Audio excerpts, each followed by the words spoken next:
In this video, we're going to be reviewing the Laowa 12mm T2.9 0D Cine lens and determine if this is the best lens for professional real estate videos. I'm a professional real estate videographer based in Houston, Texas, where I run my own media business, and I had the opportunity to test this out on multiple gigs over the past month. We're going to look at everything from the beautiful 12mm zero distortion image this lens creates, the build quality, and determine, because it is a fully manual focus lens and the fact that you can't use traditional lens filters are a deal breaker, along with some final thoughts. So let's get into the video right now.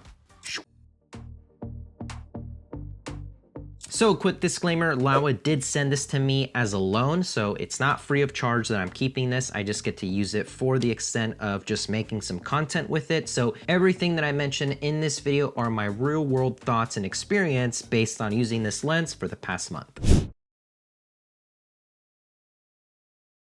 Okay, so let's just get right into it. The image coming out of this 12mm lens is fantastic. It is tack sharp. There is no distortion. And what I mean by that is every line, whenever you're shooting, everything is straight. There's no weird distortion or bending or anything like fisheye looking, which is crazy because of how wide this is at 12mm. And that's super important for real estate video work. If you're not too familiar with real estate videos, you want your lines to be perfectly straight. All the vertical lines from the walls, the architecture, anything like that. You don't want to be using a lens that's going to distort it like a fisheye GoPro look. That's not professional. That's why one of the most common lenses that we use in this industry is a 16-35. So right now I'm filming on the 15-35 RF from Canon. That's basically my go-to for all my real estate video work. So when this came in and I started doing some videos with it, I was seriously mind blown. 12mm is such a nice perspective, especially for real estate video work. I feel like you can get away with really ultra wide perspectives like 12mm for real estate video, but personally, I think real estate photos typically look best not so wide at like 15-16mm. But because you're doing video and the frame is constantly moving, having an ultra wide perspective like this looks so good so you can see everything and makes the space look so grand. Another thing that really surprised me about this image is it is so tack sharp, so detailed for how wide this is, even at T2.9. So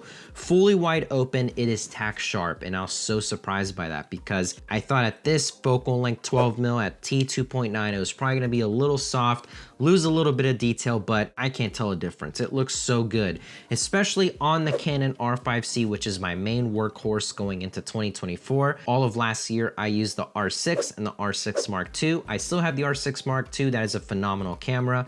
That's kind of my B cam / photo hybrid, and the R5C is my main video camera. But the biggest thing about the R5C is you get an oversampled 4K image from the 8K sensor, so putting this on there looks so good. Super detailed, super crisp, nothing looked soft at all, and so it's perfect for real estate video work. And again, because it is T2.9, it makes it so ideal for real estate video work for low light scenarios. Anytime you're filming interiors, you're typically dealing with low light scenarios, mixed lighting, and you have to be as wide open as you can. So typically I'm sitting at the widest aperture on my lens, so T2.9, my base ISO of 800 or 3200 on the R5C, and I can honestly stay at those native base ISOs because I have that T2.9 T-stop and it looks really good. So really thankful. I thought for sure that a lens at this focal length would be at like f4 or f5.6, which would still be doable, but that T2.9 is a whole nother stop of light, and it's just perfect for real estate video work. Again, really want to touch on the fact that you get almost no distortion. I've used other lenses that are not as high quality before, and even though they are rectilinear, where the lens technically should not distort, I've seen it happen. I might catch a weird angle, and then at the very edge of the frame, I'm seeing those lines kind of warp like that, and that's not good. That doesn't look really professional. So this keeps your lines straight. All the lines in your image are not gonna ever get distorted, and another awesome perk for using this for real estate video work. So now let's jump to the build quality. This is built really, really well. This is the RF mount because I'm using the Canon R5C. That's the one they sent to me. But they also have this in EF and other mounts, which Funny enough, I think it would be beneficial to use the EF mount. I'll get to that a little bit in the video on why that is. One of the biggest things I really don't like for using certain products is if they feel cheap, because then it just kind of makes me feel like it's not going to be the best, and I'm just not excited using that. So especially the fact that this is a Cine lens and it feels really heavy duty. This doesn't feel cheap whatsoever. It feels like it can take a beating, and it is really well sealed. And the bubble glass in the front looks super sharp, surrounded by this big filter enclosing will keep it nice and safe. It's like a built-in lens hood. And I really love the fact that when you're adjusting your focus or aperture, there's a good amount of resistance on it. You can easily do focus pulls if you wanted to, or really lock in that T-stop, and it's gonna be nice. And it's not gonna move from there either. Okay, so now let's jump to the next topic, talking about the fact that this is a fully manual focus lens. And you might be thinking like, isn't that a deal breaker for real estate video work? You really want autofocus? Funny enough, no, it's actually more ideal. Even though I use my 15-35, which has incredible autofocus, I typically use manual focus. I'll set focus, and then I have my focus guide or focus speaking on to make sure that my stuff is in focus, but I don't want autofocus to change throughout the scene, and I'll use manual focus. Especially the fact that we're dealing with a wide field of view, even though we're at wide open like T2.9, setting focus in the middle of the room, most of your image is going to be fully in focus, and so you don't have to worry about that. But it did take a lot of getting used to, because it's not like using manual focus on an autofocus lens.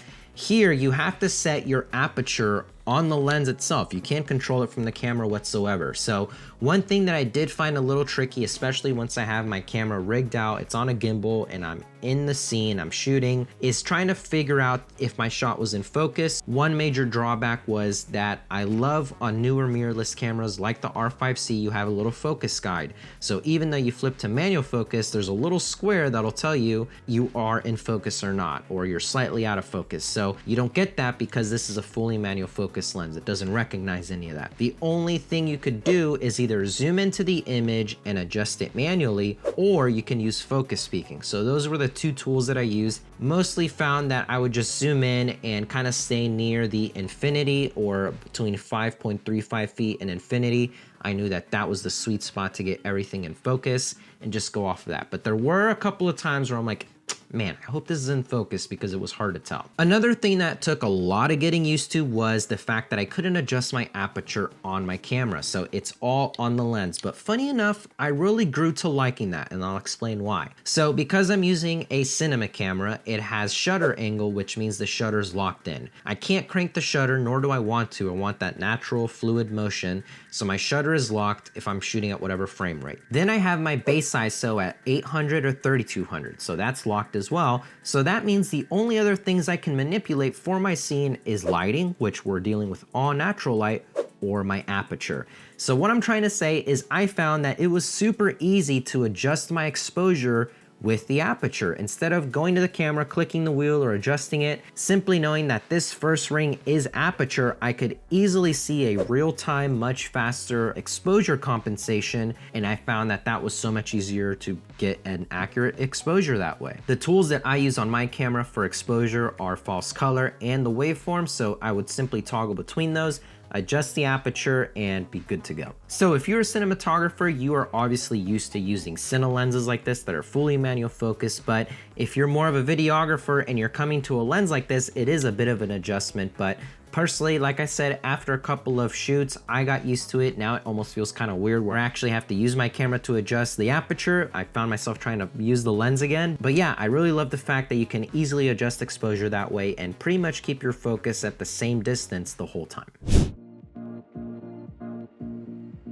Now let's jump to the next topic, which is a bit of a drawback, and that is the fact that you can't use any traditional filters on this lens. So there is no filter threads. This is like a built-in lens hood on this lens. And that is a bit of a drawback for me, might not be for others that don't do real estate video work, but for me specifically, I live with a circular polarizer filter on my 15-35. It gets rid of reflections, adds better contrast, deepens blue skies, and it stops the light down by a stop or two. And that's really beneficial if I'm filming outside, because it, again, bright scenarios, it darkens the image. Or if it's crazy bright, I can just use a variable ND filter.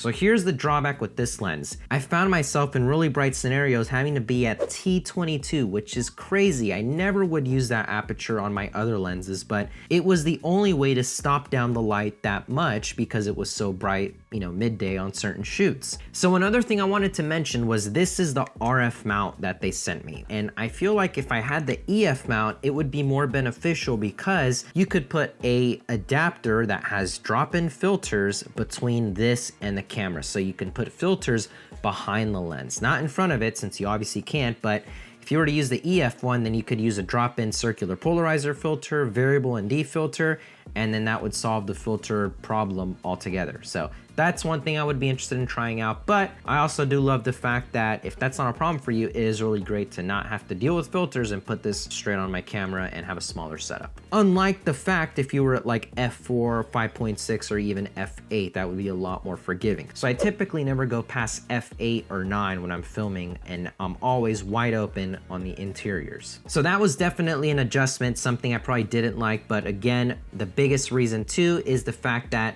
when I'm filming those interiors, I can't get rid of those blown out spots coming in from really bright windows on a super bright day on that shiny wood floor. So that's where a circular polarizer filter comes in super handy because it can pretty much get rid of all that. Not being able to do that was a bit of a bummer, but having a camera with pretty good dynamic range would still make that look really natural. But if you were using a camera that had less dynamic range and standard color, you could get that really bright blown out spot on the floor and you can't recover that at all, as you would if you had a circular polarizer filter. So that was probably my biggest drawback. I thought it was definitely going to be the fact of fully manual focus lens and manual aperture settings, but I got used to that, honestly liked it. It was just the fact that I couldn't use traditional filters like I'm used to. You probably could put some sort of matte box system and use square filters, but now you're getting really complex, especially if you're having this on a gimbal. If you're doing a video shoot where you can have this on a tripod, that'll definitely work. Now I know I aimed most of this video for professional real estate video work, but what about real estate photos? Could you use this for real estate photos as well, and this could be your one-stop shop lens for real estate photo video? Yes, you totally can. The image is crazy wide, super sharp, and it looks really good. But in my opinion, this is just my take, I feel like it's almost way too wide for real estate photos. I feel like if someone is scrolling through a listing and all the photos were shot at 12mm, it's like obviously super wide, versus 15, 16 mil is a little bit more forgiving, where it's like, yeah, this is a wide image, but it doesn't look crazy wide like you get from this. It's like you can almost see too much of the scene. So that personally I wouldn't use. I did try it and the images look great, they're tack sharp, but a little bit too wide in my opinion. I would honestly only use this for real estate video or architecture work, things like that. But that's just my take. You might feel different about it. I know a lot of people in my community that actually use a 12mm lens like this for the real estate photo work, and they love it. Which, if you're interested, you should really think about joining my community. Last year I started a community for real estate photographers, videographers, or just photographers, videographers in general, and you get 3 main perks for joining, and it's just $5 a month. You get access to a private Discord group where people are chatting real estate photo, video, business, editing, all things in that space constantly. So many people getting value out of it by posting their work, getting feedback, even me, myself, posting stuff and learning from others. It's just becoming such a great community, and I'm so excited on where this is going. You also get access to an exclusive video series that I post only on there for members, from doing in-depth BTS videos from actual jobs. And funny enough, the one that I did for this month was a video shoot that I did for a listing with this lens, and you can see the shots that I got from it, how I was doing it, and the final video itself that we delivered to the client as well. And lastly, you get access to a digital welcome pack where I put together some of my most used Lightroom presets, LUTs, and other digital products that you could use as well. So if you're interested, head to the link in the description to join. Okay, so final thoughts. I really like this lens. I got so used to it, especially the fact that I've had this now for about a month to do a variety of shoots. It's crazy how January is typically the slow time in real estate, but it's been already one of the busiest months, like busier than some of the busy months last year, which is insane. So I'm like, oh my gosh, how is this summer gonna be? But it's been really refreshing to use a lens that's totally different out of my element. And like I said, you can't beat the image coming out of this. It looks so nice. So I honestly think this could be one of the best lenses for real estate videos, especially if you're a professional or trying to take them to the next level. Now, if you're more of an entry-level real estate videographer, don't go ahead and jump straight to buying this, because I would still start out on like a pre-owned 16-35 f4 lens, something like that to get you going, and then move up to something like this, because it could be really easy to mess up your settings and mess up your shoot if you got the wrong aperture, you adjusted your focus wrong, or you're just not used to how to compose a shot at 12mm, which is really wide. So I think this is definitely aimed for professionals. Obviously, since it's a Cine lens, this would be used for more of those like wide creative shots on actual sets for short films, even more higher production work. But because it is 12mm, zero distortion, I think this is an incredible lens for real estate video work as well. And honestly, all the jobs that I threw this at, it did great. I adapted to using it really easily. There was not much of a learning curve. It was just getting used to a little bit bigger image and using my controls manually,